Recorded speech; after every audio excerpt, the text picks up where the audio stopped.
কিন্তু নর্মালি একটা বিয়ার match start দিয়েছিলাম ডুয়োতে। তো আমার এই ম্যাচে 2টা ঘটনা ঘটে যায়, তো দেখেন।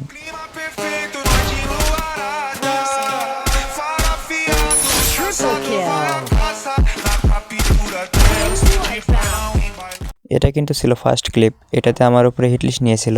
তো সেকেন্ড ক্লিপে যাওয়া যাক। তো সেকেন্ড ক্লিপে আমরা কিন্তু জোনের ভিতরে আটকা পড়ে যাই, আর একটা টিম কিন্তু আমাদের বের হতে দিচ্ছিল না, অনেক জ্বালাচ্ছিল এবং আমার টিমমেটকেও মেরে দিয়েছিল। তারপর আমি ওই টিমের সঙ্গে কি করলাম দেখেন।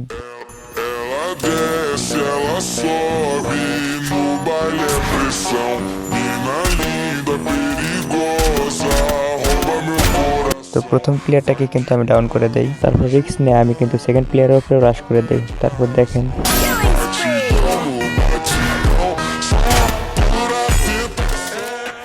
তারপরে এই টিমটাকে মেরে কিন্তু আমি ক্লিয়ার করে দেই। আমি যতক্ষণে জোন থেকে বেরোচ্ছি ততক্ষণে আপনারা চাইলে লাইক সাবস্ক্রাইব করে দিতে পারেন।